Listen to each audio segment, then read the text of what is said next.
Religiões do mundo.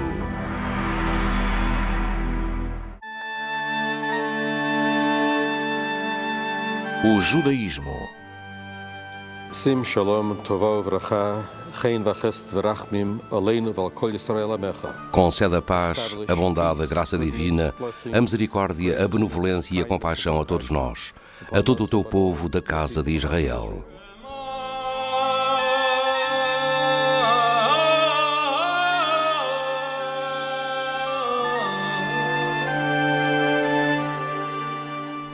Quando falamos em judaísmo e em judeus, vemo-nos desde logo confrontados com um problema de definição. O judaísmo significa muito mais que uma religião. Tem sido sugerido que é, antes de mais, uma civilização. É claro que os judeus têm uma teologia e uma concepção única de Deus, mas esse é apenas o primeiro passo. O judaísmo obriga os seus seguidores a um determinado estilo de vida, que inclui um código de leis e práticas e um sistema ético. A vida judaica tem um conceito alargado de santidade que abrange um povo sagrado, a Terra Santa de Israel, a Cidade Santa de Jerusalém e a língua sagrada que é o hebraico. Judaísmo não pode ser encarado como um termo paralelo a cristianismo ou a budismo, por exemplo. Durante a maior parte da sua história, o judaísmo tem sido um sistema abrangente de teologia, leis, ética e costumes, todos eles dirigidos a um povo especial, com uma língua especial e uma terra natal muito acarinhada. No entanto, no mundo moderno, ser judeu é particularmente complicado. Atualmente, o judaísmo tornou-se pluralista. Grande parte tem que ver com o significado tradicional de religião, mas o restante não poderia ser identificado como religioso aos olhos de muitos não-judeus. Nesta nossa viagem, devemos por isso estar preparados para explorar áreas que podem parecer componentes invulgares da religião, mas que são partes integrantes da tradição única que é o judaísmo. A história do judaísmo começa quando o patriarca Abraão, que vivia na terra a que hoje chamamos Iraque, recebeu uma chamada divina descrita assim na Bíblia. O Senhor disse a Abraão: deixa a tua terra, a tua família e a casa do teu pai e vai para a terra que eu te indicar. Farei de ti um grande povo, abençoar-te-ei, engrandecerei o teu nome e tu serás uma fonte de bênçãos. Abraão, o pai do povo judeu, tinha a maior das aspirações humanas. Segundo reza a Bíblia, o povo judeu começou a acreditar na concepção de Abraão de que havia apenas um Deus que governava todos os povos, toda a história e todas as nações e que queria que o seu povo tivesse uma moral e a praticasse bem. Foi dos descendentes de Abraão que saiu o povo judeu. Este monoteísmo foi a maior contribuição dos judeus para a humanidade e o princípio fundador do judaísmo. A Bíblia relata que Abraão fez uma aliança com Deus, uma espécie de pacto ou contrato. É a promessa de que a sua descendência se haveria de multiplicar como a areia dos oceanos e que o Senhor seria o seu único Deus. Seriam uma nação poderosa e a sua casa seria a terra de Canaã, mais tarde conhecida como Israel. Alguns séculos depois, os hebreus foram escravizados no Egito. Mas, sob a liderança de Moisés, e depois de uma série de experiências extraordinárias que a Bíblia descreve como milagres, conseguiram escapar à perseguição do faraó. Vaguearam pelo deserto até chegarem ao Monte Sinai. No caminho atravessaram o Mar Vermelho. A Bíblia relata que as águas do mar separaram-se miraculosamente, possibilitando a sua passagem. No Monte Sinai, Moisés recebeu das mãos de Deus a revelação que guiaria o povo judeu ao longo de toda a sua história.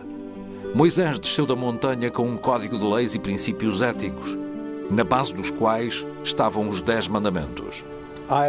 Eu sou o Senhor teu Deus, que te fez sair do Egito de uma casa de escravidão. Não terás outro Deus além de mim.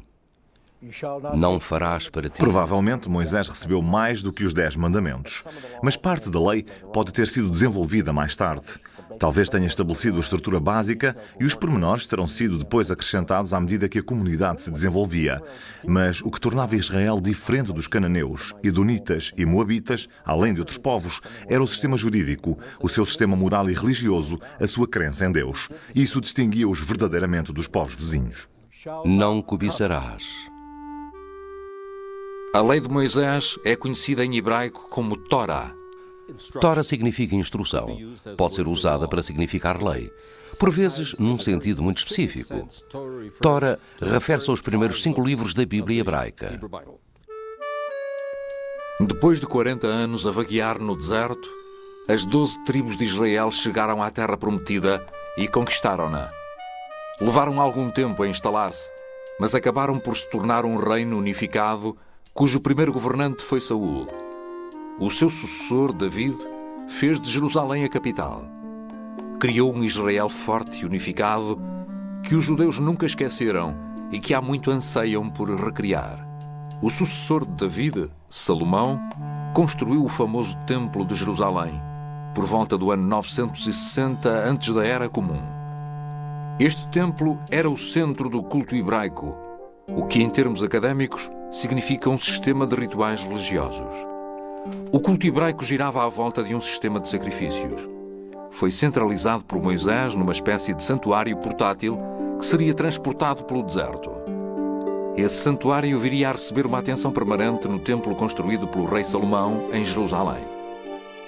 A terra prometida de Israel era vista como a Terra Santa. Quando o rei David escolheu a capital, Jerusalém tornou-se a Cidade Santa. O rei Salomão construiu o templo.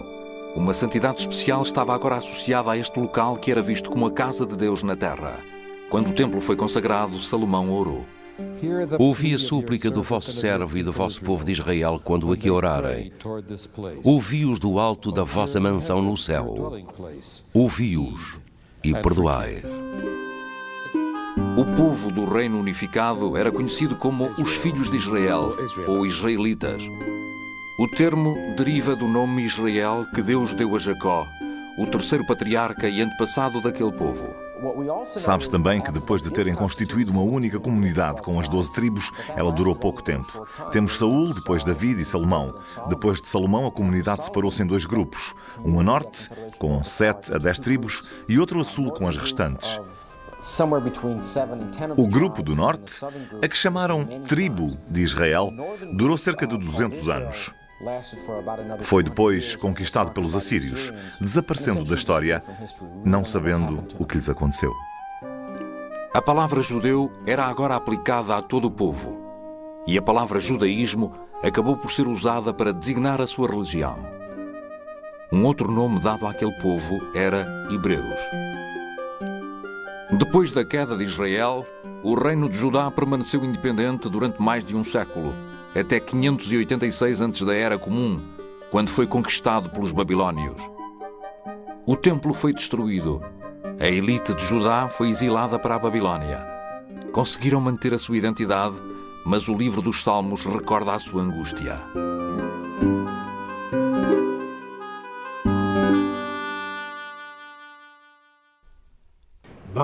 Junto dos rios da Babilônia, estávamos sentados e chorando, lembrando-nos de Sião.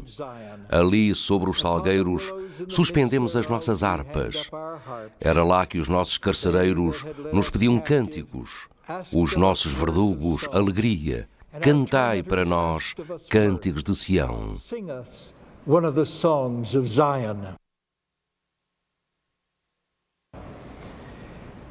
Como cantar os cânticos do Senhor numa terra estranha? Se de ti, Jerusalém, eu me esquecer, que a minha mão direita fique ressequida. Pegue-se a minha língua ou o paladar, se não me lembrar de ti, se não colocar Jerusalém acima de todas as minhas alegrias.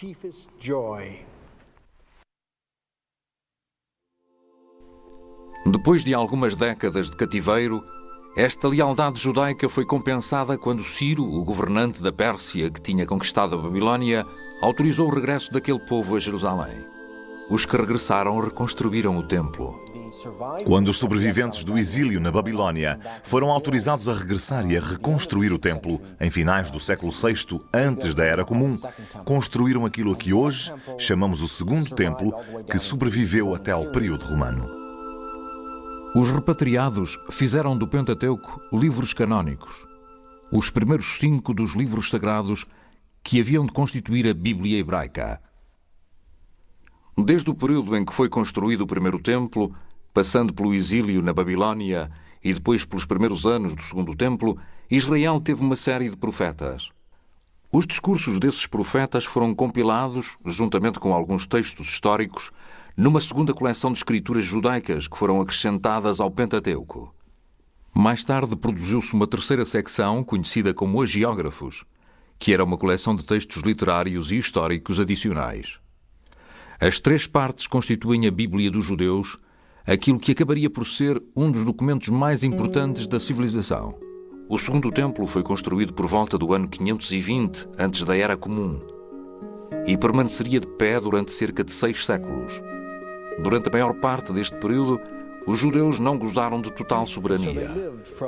De 516, antes da Era Comum, até à destruição do Segundo Templo, no ano 70 da Era Comum, os judeus viveram naquela terra, embora nunca ou só raramente em total liberdade. Aquela zona era conquistada por um império a seguir ao outro. Era como se fosse uma encruzilhada de várias civilizações.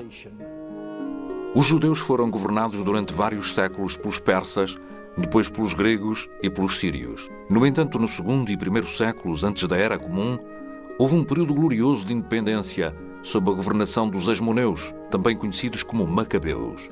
Os Macabeus entraram em cena por volta do ano 165, depois do território da Palestina ficar sob domínio dos assírios, que tentaram introduzir ideias helenísticas na Judeia. Nessa altura, a Judeia situava-se na fronteira entre eles e os seus rivais egípcios. Os assírios queriam garantir que aquela zona estava bem estabelecida no seu reino e sob o controlo do seu sistema de segurança. Introduziram então algumas mudanças. Colocaram as próprias famílias no poder. Tentaram introduzir as suas ideias religiosas. Tudo de forma a assimilar as províncias no seu império. Isto criou as primeiras reações negativas que acabaram por resultar na revolta dos Macabeus. Esse seria o último período de total liberdade para os judeus durante mais de 2000 anos. Terminou quando os romanos conquistaram a Judeia em 63 antes da Era Comum. Os últimos séculos desse segundo período do templo foram marcados por uma inquietude constante entre os judeus, associada à esperança na chegada de um Messias que iria restaurar a glória do povo judeu.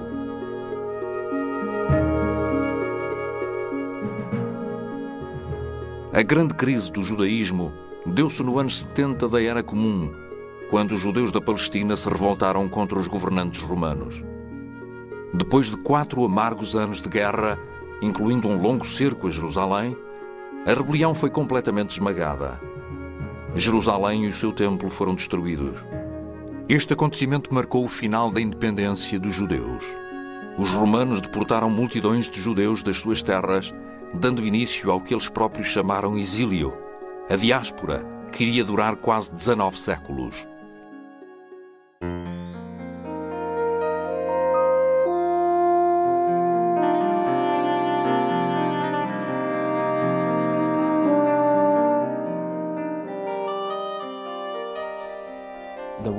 A reação dos romanos à rebelião, que acabou por levar à destruição do templo, pôs fim ao centro da vida judaica, tendo sido devastadora para a população de Israel.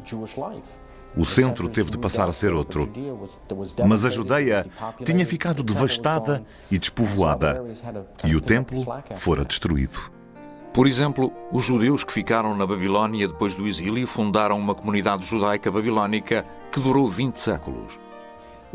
Os judeus conseguiram manter o sentido de comunidade no Sura, em Pumbadifa, na Babilónia, em Alexandria, no Egito, em Roma e na Grécia.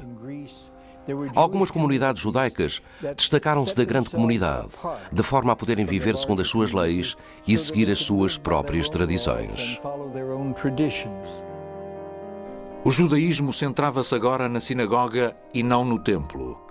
Durante séculos, Os judeus esforçaram-se por visitar o Templo de Jerusalém o mais frequentemente possível, sempre nas grandes festividades: a Páscoa dos judeus, o Pentecostes e a Festa dos Tabernáculos.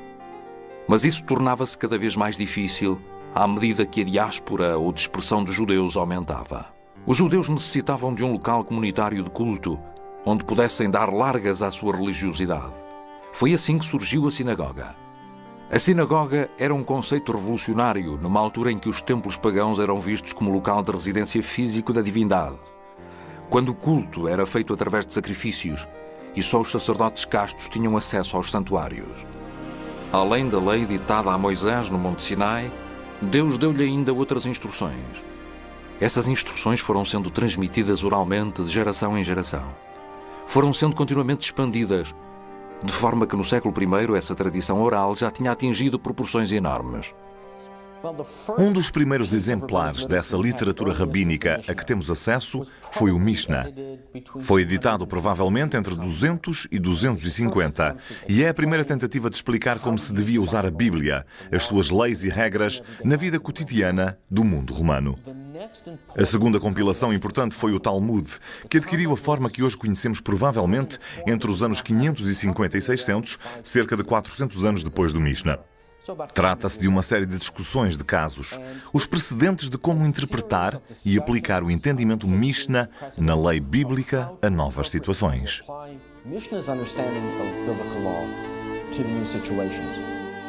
O Talmud é um trabalho maciço de cerca de 3 milhões de palavras, uma biblioteca completa compreendendo um código vasto e detalhado que engloba todos os aspectos da vida religiosa e civil.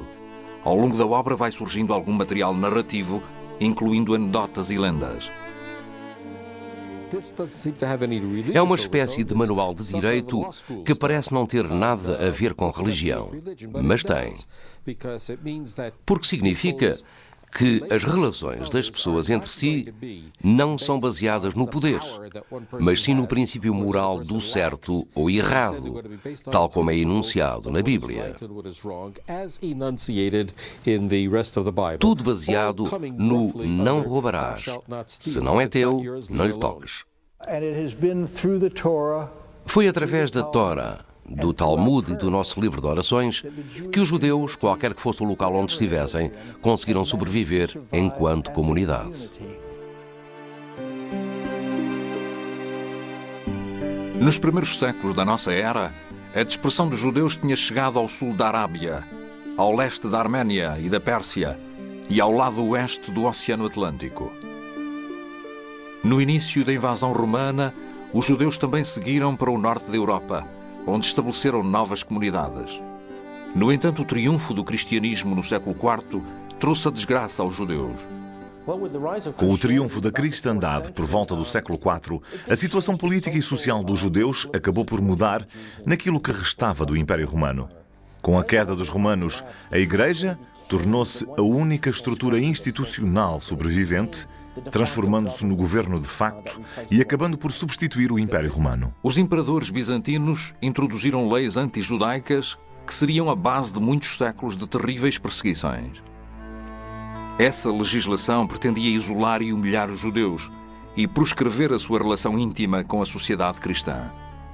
Com o passar dos séculos, a Igreja foi fazendo leis cada vez mais duras contra os judeus, que chegaram a ser marcados como párias e eram constantemente vítimas de discriminação. Os judeus foram forçados a usar roupas especiais ou distintivos próprios. Foram sujeitos a ataques, expulsões e massacres. Nestas circunstâncias, não é de surpreender que, confinados aos seus próprios guetos, se tenham tornado cada vez mais introspectivos, refugiando-se na sua própria cultura. Mas em determinados locais e épocas houve algumas exceções. Os judeus também participaram na Renascença italiana, com contribuições na ciência, na literatura, na filosofia, na música e até na dança. No entanto, apesar de tudo isso, continuaram a ser perseguidos. O judaísmo sempre teve um sentimento básico de otimismo. Os judeus não acreditavam no pecado original e, depois do exílio, tinham a certeza de que Deus acabaria por levar o seu povo de volta para a sua terra, colocando-os a salvo dos seus carcereiros.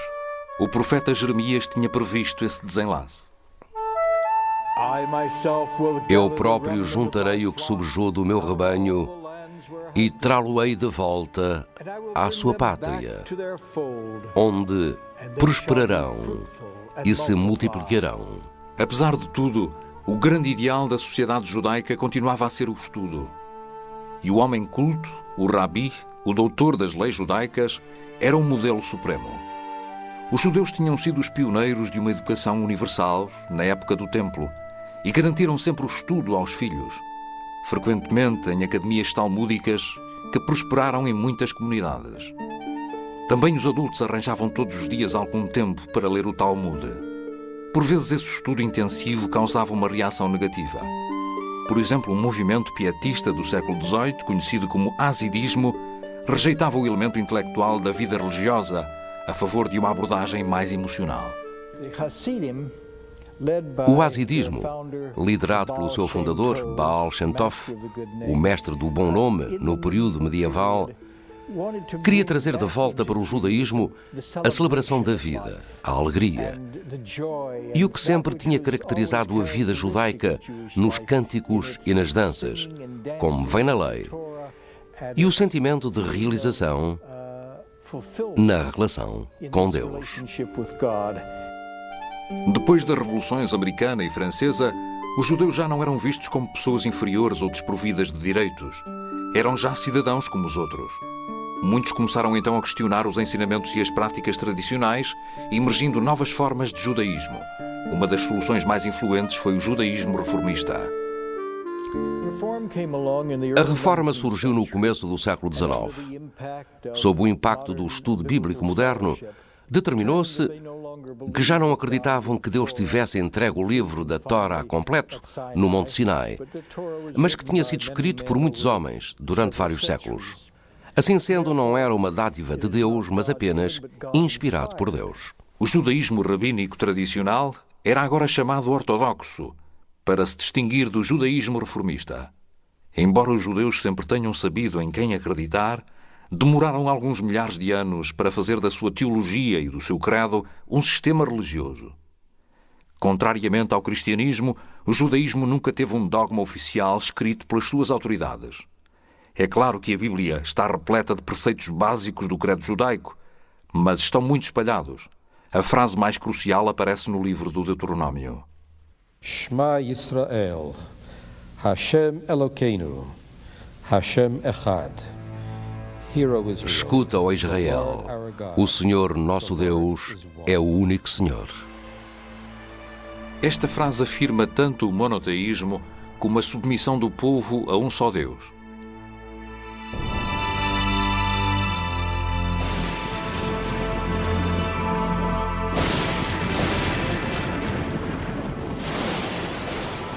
O conceito bíblico da criação tem várias e importantes implicações. O universo é visto como homogéneo, planeado e formado por uma única inteligência superior. Esse universo não foi feito ao acaso, mas com um propósito. A criação da estrutura do universo não foi obra do acaso. Cada pormenor foi divinamente planeado. Deus não se reformou depois da criação do mundo, mas continua envolvido em todos os assuntos do universo, emergindo como o Deus da história.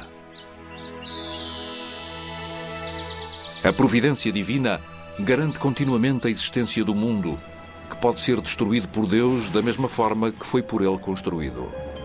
O ser humano, moldado à imagem de Deus, é o clímax e o propósito de toda a criação. Deus, uma imagem? Deus não tem imagem. Mas o homem tem características de Deus que o diferenciam de todas as outras criaturas. Deus tem uma inteligência própria. O homem tem uma mente. Qualquer que seja a inteligência das outras criaturas, nenhuma delas poderia ter concebido a teoria da relatividade. O homem, sim. Chama-se isso inteligência. Talvez mais importante do que isso, o homem pode fazer uma escolha moral. Eu decido se roubo ou não, se humilho outra pessoa ou não. Humilhar uma pessoa é pecado. Eu decido. É a minha escolha moral. Não é o instinto que me impele a praticar o bem ou o mal. Não há nenhum poder no céu ou na terra que possa obrigar o homem a pecar ou a fazer uma boa ação. Cabe ao homem decidir. Ninguém obriga Deus. Ninguém obriga o homem. É por isso que somos feitos à sua imagem. É esta a essência do judaísmo. Os judeus antigos acreditavam que, se seguissem a lei de Moisés, estavam a cumprir a vontade de Deus e que Deus estava sempre ao seu lado. Na tradição judaica, os homens vão à sinagoga 3 vezes por dia para rezar, de forma a manterem o sentimento comunitário. Os rabis decidiram que o culto devia realizar-se com a presença de pelo menos 10 homens, de maneira a participarem numa experiência verdadeira de oração. Isso era muito importante. Eles deviam manter essa dependência na sua relação com Deus. As preces e louvores do nosso livro de orações foram compostos há 25 séculos. Pegaram na Bíblia e procuraram expressões apropriadas para a oração. Numa passagem podemos ler: "Cura-me, ó Senhor, e eu ficarei curado." É isso mesmo. É uma oração excelente. Fizeram apenas uma pequena alteração. Em vez de "cura-me", dizemos "cura-nos". E em vez de "eu ficarei curado", nós ficaremos curados. Há uma ideia de dependência. Uma comunidade fica sempre junta, tem continuidade. Os indivíduos são substituídos. A comunidade continua e é responsável por todos os seus membros. A sinagoga tradicional era o centro de toda a atividade comunitária. Era aqui que os judeus passavam a maior parte das suas vidas, sonhavam os seus sonhos e conviviam com os seus vizinhos e com Deus. Para os judeus, a sinagoga é o centro da comunidade. Na nossa tradição, é essencialmente uma casa de culto, uma casa de estudo e uma casa de amizade. São estes 3 aspectos da vida na sinagoga que unem a comunidade e que a mantêm unida. Asher hotzeisicha me'eretz Mitzrayim mibeit avadim.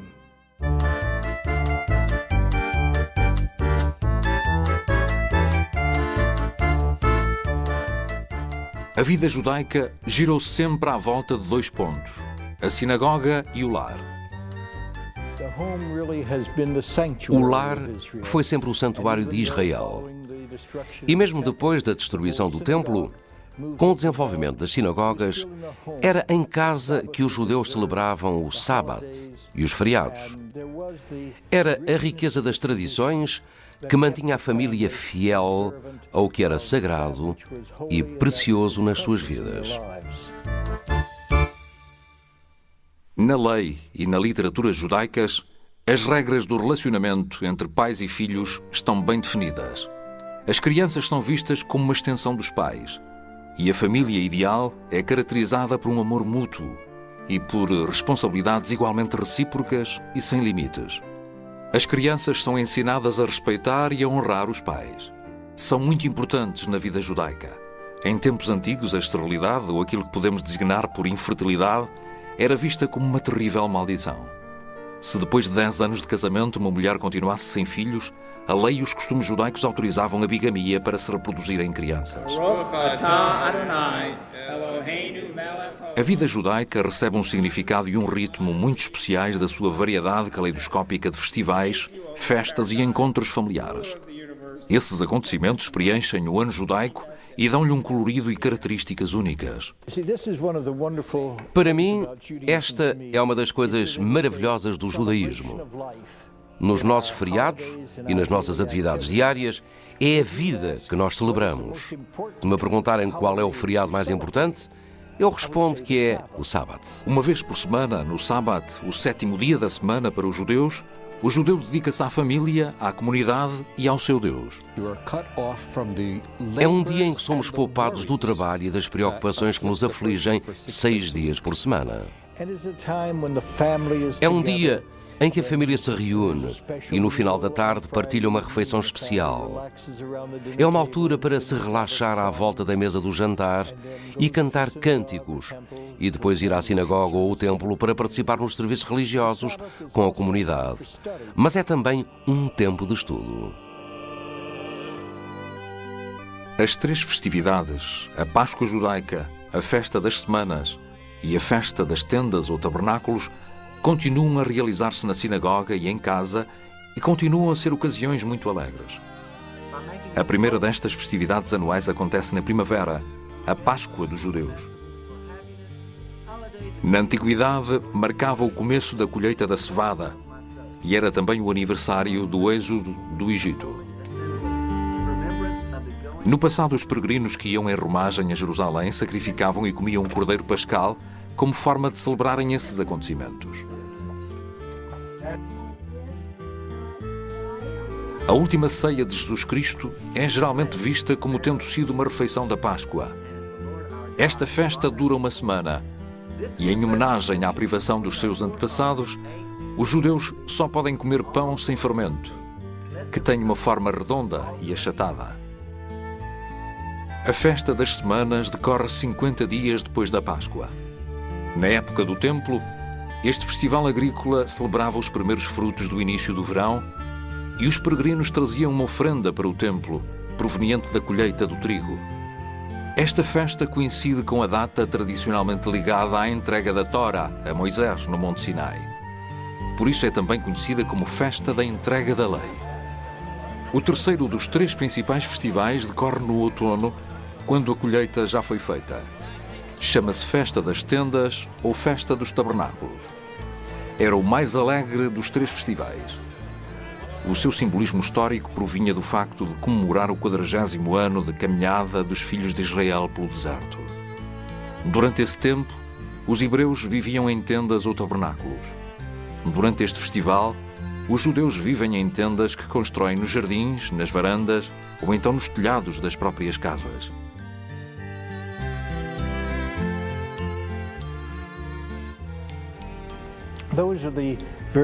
São esses os acontecimentos mais alegres. E há depois outras ocasiões solenes. Os dias mais sagrados do ano são o Rosh Hashanah, que é o Ano Novo religioso, e 10 dias depois o Yom Kippur, o Dia do Perdão, no outono. Nessas alturas do ano, o centro da vida judaica não é o lar, como nos outros feriados, mas a sinagoga ou templo, onde os judeus se reúnem para pedir perdão a Deus pelos pecados de omissão praticados no ano anterior, na tentativa de começarem o novo ano de alma limpa. São essas as ocasiões e os festivais mais solenes. Embora tenha de acrescentar que a Hanukkah, que é o único feriado que celebramos não baseado nas Escrituras, se tornou um feriado importante. Provavelmente porque ocorre na mesma estação que o Natal. Mas é um período de alegria e celebração, baseado na história maravilhosa da primeira vitória documentada da liberdade religiosa. Foi encontrada nos Apócrifos, no primeiro e segundo livros dos Macabeus. Celebramos também o Purim, que é um feriado de menor importância porque não está incluído na Tora. Surge apenas nas escrituras hebraicas e celebra a emancipação dos judeus da tirania de um déspota que nos queria destruir. Quando os judeus estavam na Pérsia, levantou-se contra eles um inimigo e a rainha, que era judia, ajudou a salvar o povo judeu. Faz-se então uma grande festa para celebrar o acontecimento. As crianças vestem fantasias e depois fazem todo o género de brincadeiras. Divertem-se bastante. Adoram essa altura do ano. A liberdade é um tema que entra em todos estes feriados importantes. Aspira-se à liberdade para se poder venerar um só Deus e viver em paz no seio da comunidade. O segundo ciclo de ocasiões judaicas especiais consiste nos marcos milenares da vida familiar. Tudo começa com o casamento, que na tradição judaica tem dois objetivos específicos: a procriação e o companheirismo. Os casamentos podem ser celebrados em qualquer local, mas a sinagoga é um ponto de encontro privilegiado. Se possível, a cerimónia é feita ao ar livre, de forma a evocar a promessa de Deus a Abraão, segundo a qual a sua descendência seria tão numerosa como as estrelas.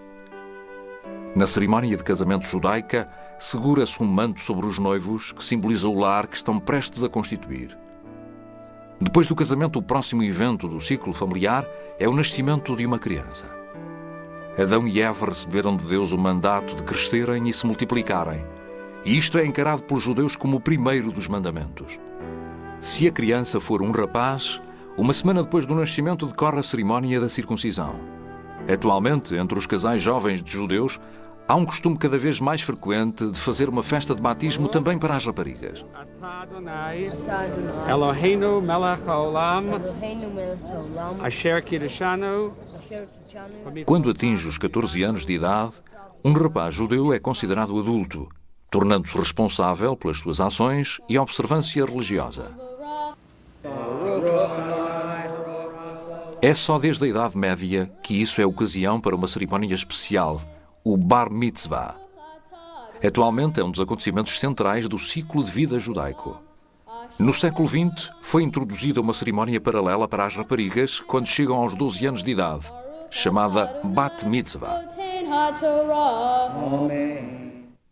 As leis judaicas de luto são muito particulares. O enterro deve ser feito o mais rápido possível, uma prática que reflete a origem do judaísmo num clima quente. Os judeus ortodoxos opõem-se à cremação porque acreditam que isso anula a possibilidade da ressurreição do corpo. No entanto, a cremação é permitida pelo judaísmo reformista. Uma vez que a vida é um dom tão precioso, a tradição judaica afirma que a morte não deve ser precipitada pela eutanásia ou pela mais pequena das ações que possam acelerar a sua chegada. O princípio ético básico estabelece que se uma vida humana estiver em risco, ignoram-se todas as outras leis e salva-se essa vida como algo crucial. Há apenas 3 proibições mais importantes do que a preservação da vida. Ou seja, não se podem fazer estas coisas mesmo que isto signifique que alguém tenha de falecer. São elas cometer incesto, assassinato e a prática de idolatria. Em relação a todo o resto, a preservação da vida impõe-se.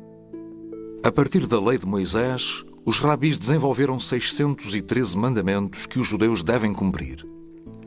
Como vimos, muitos deles relacionam-se com a sinagoga, com a vida familiar, com as festas e jejuns. Centenas desses mandamentos têm que ver com o ritual do templo e com a vida agrícola da antiguidade em Israel, e deixaram de ser usados há quase 2000 anos. Mas há outros mandamentos que afetam praticamente todos os aspectos da vida cotidiana. Os mais óbvios são os relacionados com a dieta dos judeus ou leis kosher.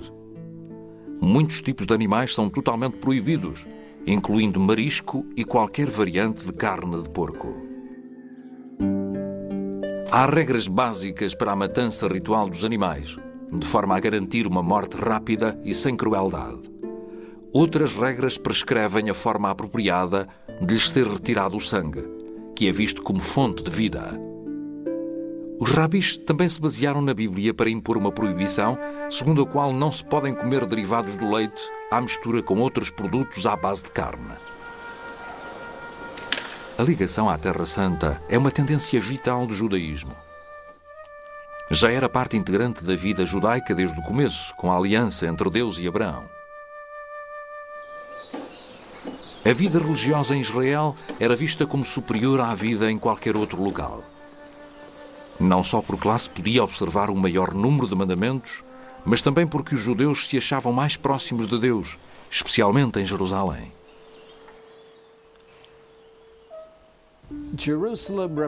Jerusalém representava o local onde se sentia a presença de Deus. Dizia-se, vê Deus. Ali podia sentir-se Deus como em mais nenhum outro sítio do mundo. De certa maneira, representava o ponto alto da história judaica, com o rei David e o rei Salomão, uma época maravilhosa. Foi sempre o centro espiritual do povo judeu. Saímos de Jerusalém, mas vamos voltar a Jerusalém. Atualmente, Israel é com certeza a principal preocupação dos judeus de todo o mundo. Tudo começou no século XIX, quando os judeus foram expulsos da Rússia, da Polónia e da maior parte da Europa de Leste. Foi aí que o desejo de regressar à Terra Santa começou a sentir-se mais a sério. Depois veio Hitler e a tragédia do Holocausto. Parte dessa tragédia foi que os judeus que conseguiram escapar à tirania nazi não tinham para onde ir.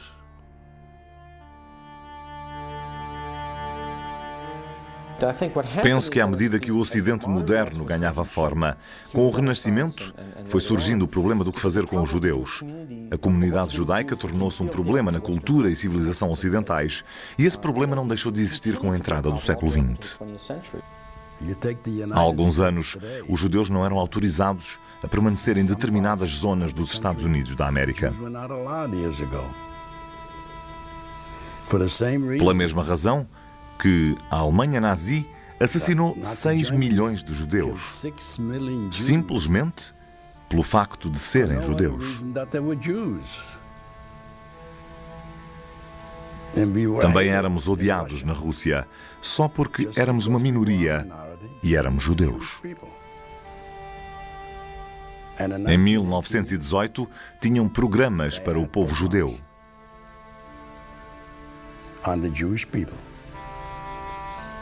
Formavam bandos que vinham para a nossa cidade e num só dia chegavam a matar 500 pessoas. Procuravam sobretudo homens. Em 1918, eu já tinha 13 anos.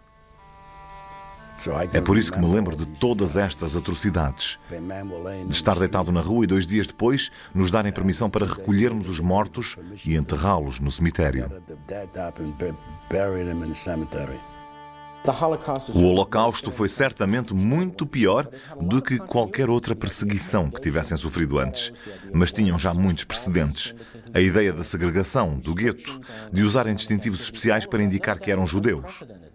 As restrições à atividade económica e outras não foram nada de novo.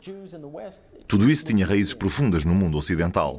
O problema dos judeus no Ocidente continua a dar forma aos acontecimentos da nossa história. As igrejas do Ocidente ficaram horrorizadas quando se aperceberam de que o antissemitismo tradicional entre cristãos e os estereótipos antissemitas que foram surgindo ao longo das décadas contribuíram para uma atmosfera que tornou possível o Holocausto. As igrejas cristãs começaram então a condenar todas as formas de antissemitismo, desenvolvendo-se rapidamente um diálogo entre judeus e cristãos. No século passado, o conceito do regresso a Sião foi transformado no movimento político sionista, culminando no estabelecimento do Estado de Israel em 1948. É histórico.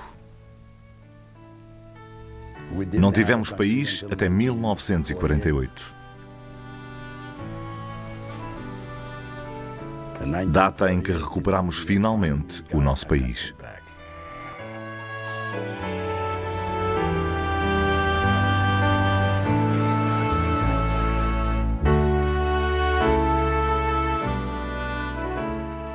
Como é o judaísmo atualmente?